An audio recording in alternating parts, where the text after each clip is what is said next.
very good evening, viewers. You're watching 6 at 6 with me, Deepak Suresh Kumar, and in this special show, we'll get you all the latest as far as those top 6 stories are concerned. Number 1, we will be focusing on Kargil Vijay Divas. Today is July 26th, which marks 26 years since the historic victory at Kargil. And along with that, we'll also tell you more about the campaign that Republic has launched on whether to put nation first or cricket first. The BCCI has no answers. And our third story will be focused on the new brigade, a new army brigade that has been announced. And what's more is that Piyush Goyal has also spoken about the recent FTAs. He has called the FTA with UK a win-win deal for India. Along with that, we'll get you other top stories as well at 6 p.m.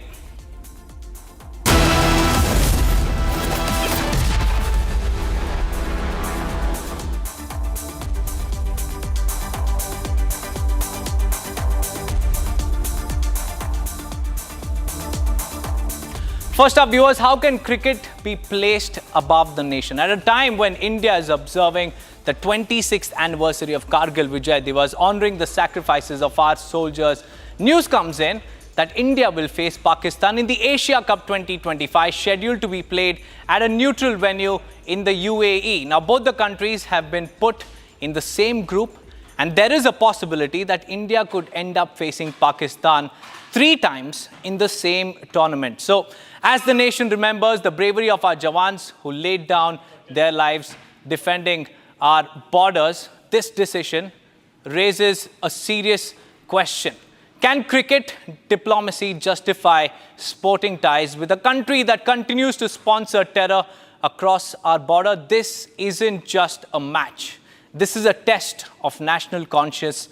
And is cricket really above all for us? Because the nation's chorus is to cut cricket ties with Pakistan, but BCCI is prioritizing its coffers over the nation.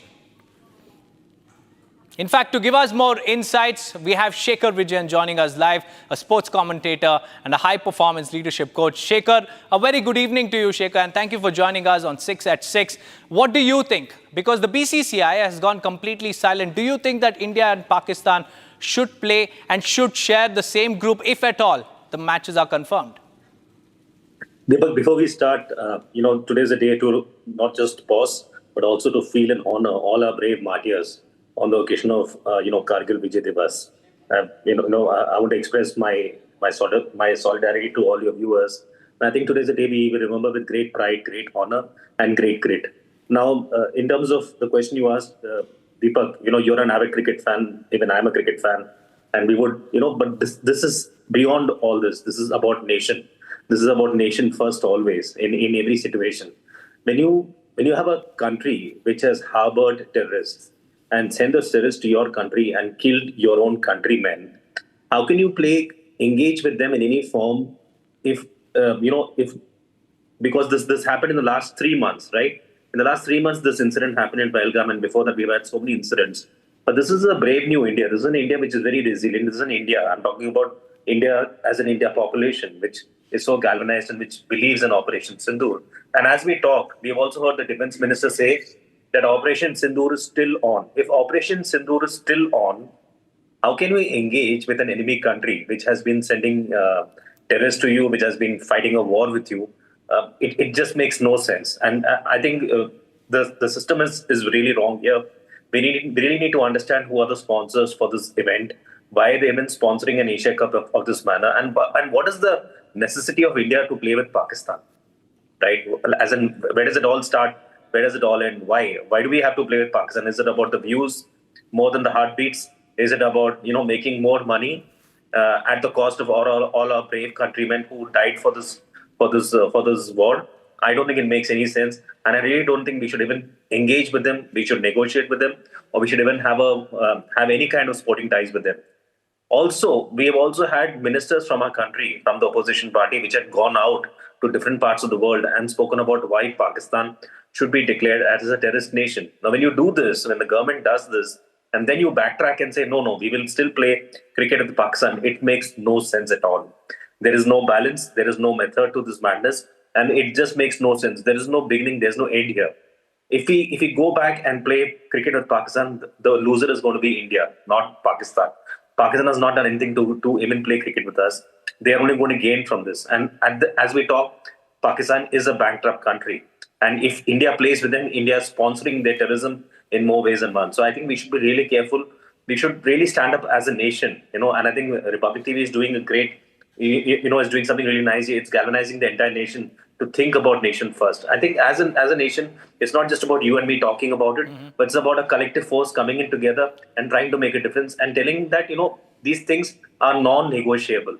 And Shekhar, Yeah. Pakistan says don't mix politics with cricket, but how can one forget how the Sri Lankan team was attacked by terrorists? Can anybody even forget that? So at a time like this, and with also the past having proof of how Pakistan continues to sponsor terror, and terror has in fact interfered with cricket as well. Why is it so hard for BCCI to put nation first this time, at least, as Operation Sindoor is currently underway? See, Deepak, Pakistan talking about terrorism is like an oxymoron. We all know how their cricketers talk about terrorism, how the cricketers bring religion onto the cricket pitch. We have known about Shahid Afridi in his Instagram stories talking about our Honorable Prime Minister in disparaging terms. So let's not even go there. The second thing is, I think what really works here is for the BCCI. Strangely and in a very weird manner, it's all about the money. It's all about not really caring about what the population thinks. It's only interested in making sure that their ties are fulfilled at the cost of the people who have died for this particular war, at the cost of our brave countrymen. People who have stood by India during Operation Sindoor. So, like I said earlier, I think it's very important for BCCI to take a stand and for us to put pressure on them and let them know that, boss, this is just not done. We cannot engage with a country which only speaks negativity about us, which is and what is the guarantee that terrorism will stop here? What is the guarantee that Operation Sindoor, which started, what is the guarantee that Pakistan will not send terrorists again back to India? I don't think there's a guarantee.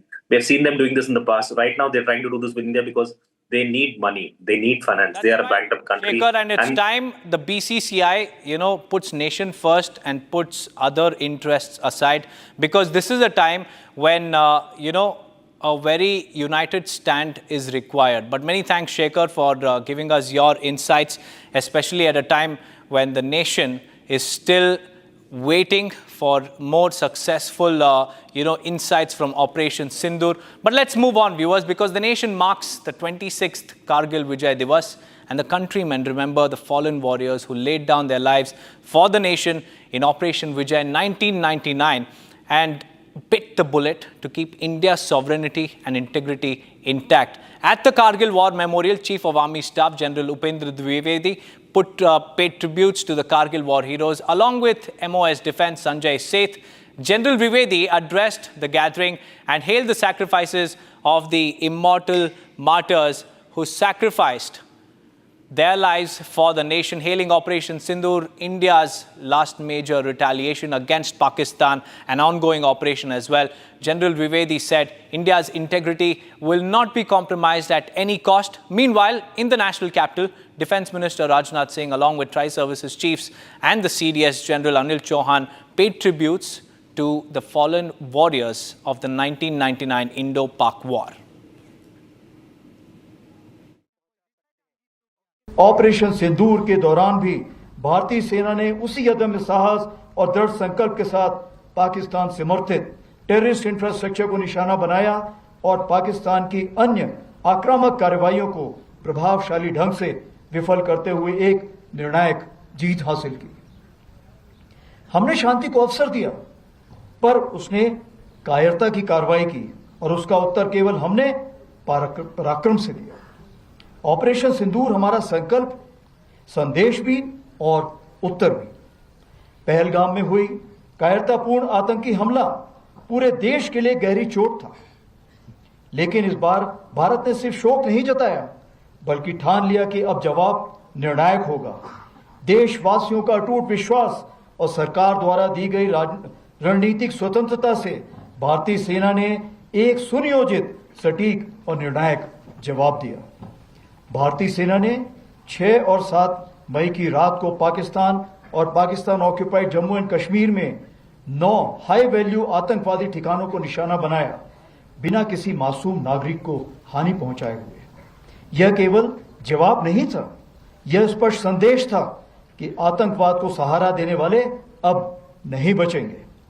7 से 9 मई को पाकिस्तान द्वारा की गई सैन्य कार्रवाई पर भारतीय सेना ने नपातुला और सटीक जवाब दिया। हमारी आर्मी एयर डिफेंस एक अजय दीवार बनकर सामने खड़ी रही, जिसे कोई ड्रोन या मिसाइल भेद नहीं सका। यह सब होल ऑफ नेशन अप्रोच के अंतर हुआ, जहां थल सेना, वायुसेना, नौसेना और अन्य सरकारी और प्राइवेट डिपार्टमेंट्स सब एक साथ मिलकर खड़े हुए, जिसमें एनजीओ भी शामिल थे। जो भी शक्तियां भारत की संप्रभुता, अखंडता या जनता को क्षति पहुंचाने की योजना बना रही हैं, उन्हें करारा जवाब दिया जाएगा और आगे भी दिया जाएगा। यही भारत देश का न्यू नॉर्मल है। Viewers, we have some big breaking news coming in. The Ministry of Education sources have informed Republic that the government is planning to bring in a chapter on Operation Sindoor in the NCERT books above class 9th from the next year. In its syllabus, Operation Sindoor, a chapter on Operation Sindoor will be included from year 2027 onwards. Class 4th will also be reading about Operation Sindoor. This is credible sources telling us that the government is planning to introduce a chapter on Operation Sindoor.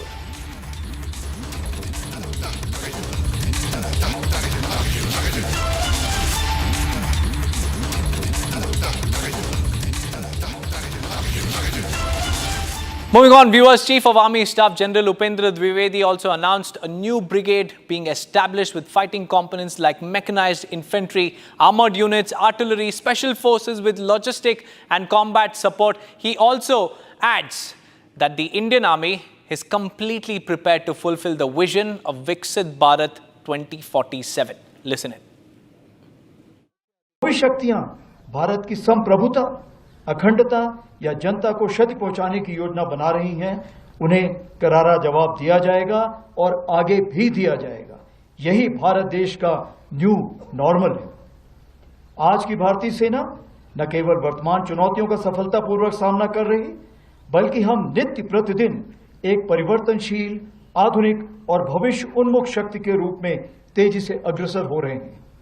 इसके अंतर्गत रुद्रा के रूप में नई all arms brigade का गठन किया जा रहा है, जिसका सैंक्शन मैंने कल ही दिया है।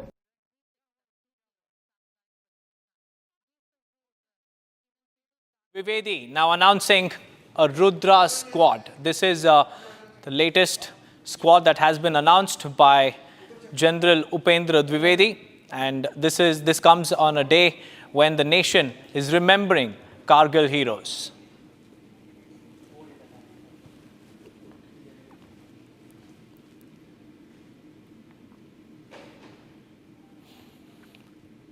Shifting our focus, viewers, a national epidemic is simmering on our plates because India's biggest health crisis is here, and it is being served to us in the form of adulterated food. Now, in a recent case, Food Safety Wing of DECO Jammu Division has, seized fake paneer, 800 kgs of adulterated paneer. From the fake paneer flooding our markets to toxic additive in everyday food items, sellers are running amok with no checks, no monitoring, and zero accountability. What are we really eating, viewers? Is this paneer really on your plate, or is it something else that is being sold in the name of paneer? Because that's the question that the nation is asking. As you can see on your screens, you have the numbers there. A total of 10,000 kgs of fake paneer was seized across India. 1,400 kgs in Noida, 2,500 kgs in Gorakhpur, 4,000 kgs in Jharkhand, 800 in Jammu, and 8 quintals of fake paneer from Agra.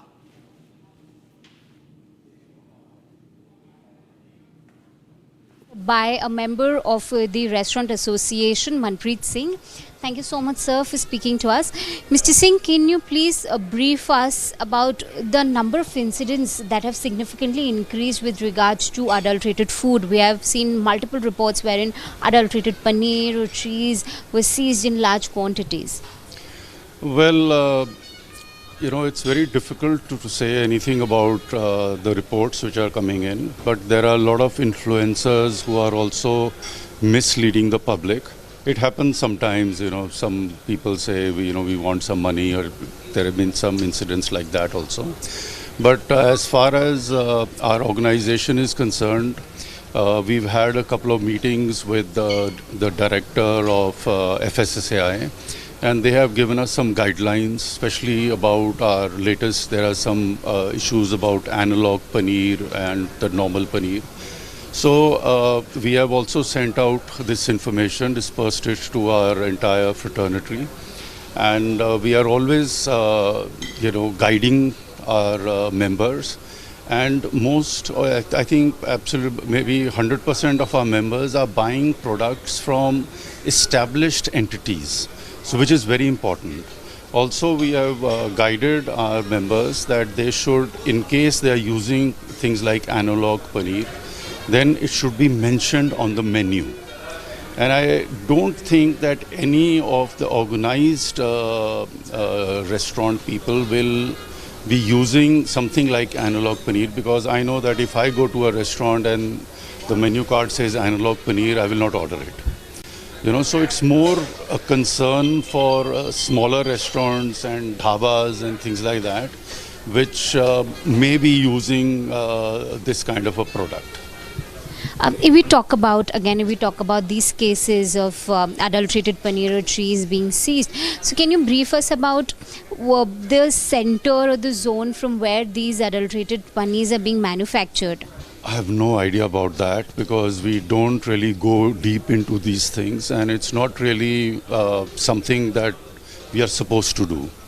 If we are buying from established players, so that's all we are interested in, and that's what we guide our members also.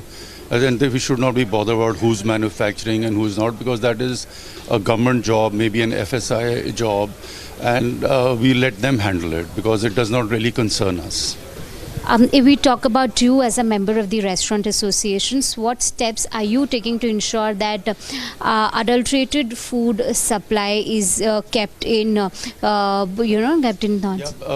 See, we make sure, as I told you, that we buy our products from established players. And if we are buying something like a masala or something, that has to be FSAI approved. There's a stamp on it, there's a registration number. So this is what we have to go by, because it's not possible for us to really test them. So we go by the stamp of the FSAI, and we also, like things like paneer, we buy from established players so that there is no adulteration in it. थाना sector 63 police team द्वारा अपमिश्रित पनीर की बरामदगी हुई है। इसके साथ साथ oils, chemicals और वो कलर्स जिनसे इस अपमिश्रित पनीर को क्रीमी टेक्सचर और कलर दिया जाता था, वह भी बरामद हुए हैं। करीब 14 कुंटल यानी 1400 किलो से ज़्यादा पनीर की बरामदगी हुई है, जो लगभग मार्केट में 180 से 220 रुपए के बीच में ये लोग सेल करते थे। इनके खिलाफ इसमें 4 लोग गिरफ्तारी सुनिश्चित की गई है, जिसमें यह जो फैक्ट्री है यह एक गुड्डू नाम के व्यक्ति की है, और इसमें 3 अन्य लोग जो इनको नोएडा और एनसीआर के अलग अलग क्षेत्रों में सप्लाई करते थे, उनकी गिरफ्तारी भी सुनिश्चित की गई है। इनकी निशानदेही पर अलीगढ़ में इनका जहां प्लॉट है, जहां पर ये लोग इस तरह के अपमिश्रित पनीर को इन अलग अलग केमिकल्स, ऑयल्स और कलर्स के साथ बनाते थे, वहां से उपकरणों की भी बरामदगी की गई है। इसके अलावा वह जिस गाड़ी से यहाँ पर लोकल मार्केट में सप्लाई करते थे, वह गाड़ी भी बरामद की गई है। 800 किलो पनीर, जो कि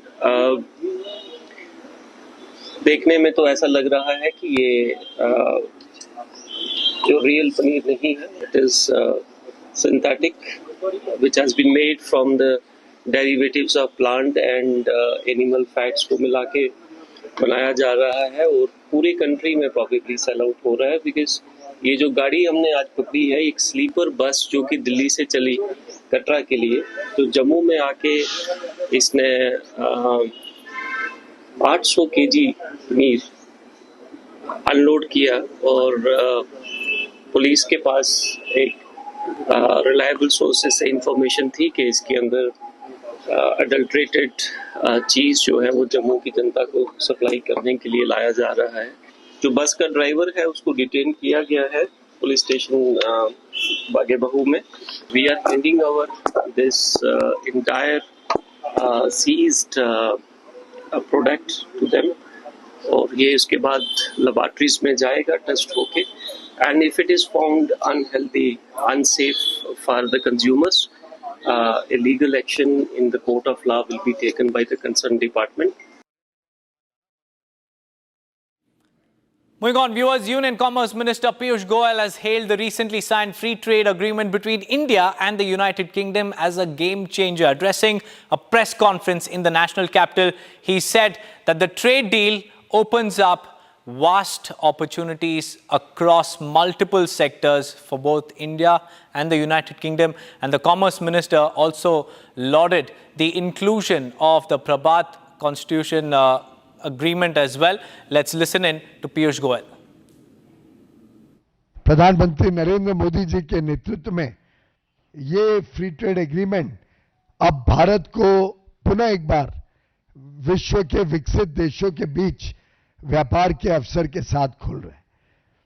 आपको ध्यान होगा कांग्रेस की सरकार, यूपीए की सरकार जब थी, वो एफटीए करते थे आसियान के देशों के साथ, वो एफटीए करते थे ऐसे देशों के साथ जो खुद हमारे साथ स्पर्धा कर रहे हैं।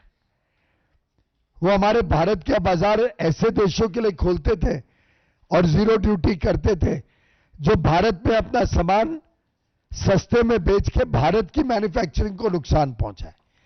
और हमने देखा है कई बिजनेस ऑर्गेनाइजेशंस, चेंबर्स, एमएसएमई के नेता कई बार ये बोल चुके हैं कि जिस प्रकार के एफटीए यूपीए के समय हुए थे वो देश के हित में नहीं थे, देश को हानि पहुंचाते थे। प्रधानमंत्री नरेंद्र मोदी जी ने जो एफटीए किए हैं मॉरिशस, ऑस्ट्रेलिया, एफ्टा की चारों कंट्रीज, स्विट्जरलैंड, नॉर्वे, लिechtenstein और आइसलैंड, यूएई, अब यूके, हमारी बातचीत अन्य विकसित देशों के साथ चल रही है। भारत अब ऐसे देशों के साथ एफटीए करता है सूझबूझ और समझदारी के साथ जहां हमारी स्पर्धा नहीं है। We do not compete with each other, we complement each other. और इसी कड़ी में ये भारत को अमृतकाल में एक विकसित देश, विकसित भारत बनाने के लिए एक नया एक मोड़ और एक पायदान के रूप में ये यूके भारत एफटीए सीटा comprehensive economic and trade agreement काम करेगा, ऐसा हमारा पूरा विश्वास है। We have Dr. Ajay Dua, former Secretary of Ministry of Industry and Commerce, joining us live on this broadcast. A very good evening to you, Dr. Dua. How do you look at the FTA signed between India and the United Kingdom? Piyush Goyal says it's a win-win situation. Help us decode this for our viewers. Thank you very much for having me on the show. I think we've done a good job. It might have taken some almost 18 years for us to conclude this agreement, but matters were not in our hand. As you know, Britain first came out of the EU, then till 2020 it was a part of it. Negotiations were with the EU and not with them. But post that, and particularly during the last 6 months after the Labour government in the UK came into position, there has been excellent understanding on both the sides. And what I wish to emphasize is that in this agreement, which we saw being signed the day before in the UK in the presence of the two prime ministers, both sides gave in something. Agreements cannot be if both sides sit on their high chairs or, as I say, high saddles and are not willing to give in. So here was a clear example that you give something and you get something. And we've been able to arrive at an agreement and sign it in just within 7 months' time when we really got down to it. So the lesson number one for us is let's not sit on high horses and say that this is red flag for me and I will not argue, I will not negotiate on it. That's right, Dr. Dua, and India and the UK have gotten down to business, and it's free and fair trade that they have signed and they have inked. But many thanks for joining us with your insights. Let's now move on, viewers, to our sixth and final story of the show. Prime Minister Narendra Modi is all set to arrive in Tuticorin this evening for a 2-day visit to Tamil Nadu. Around 7:45, he will be inaugurating the newly constructed terminal at Tuticorin Airport. And during his visit, he will also lay foundation stones for various developmental projects valued at over 4,800 crore rupees. Additionally, he will also take part in the Adi Tiruvaturai festival honoring Chola Emperor Rajendra Chola at the Gangaikonda Chotapuram temple in Ariyalur district. Prime Minister Modi's visit to Polbound, Tamil Nadu comes ahead of the state's election scheduled for next year. Well, viewers, that's all we could pack for you in today's edition of 6 at 6. But we'll be right back tomorrow with 6 top stories of the day. Stay tuned to Republic TV.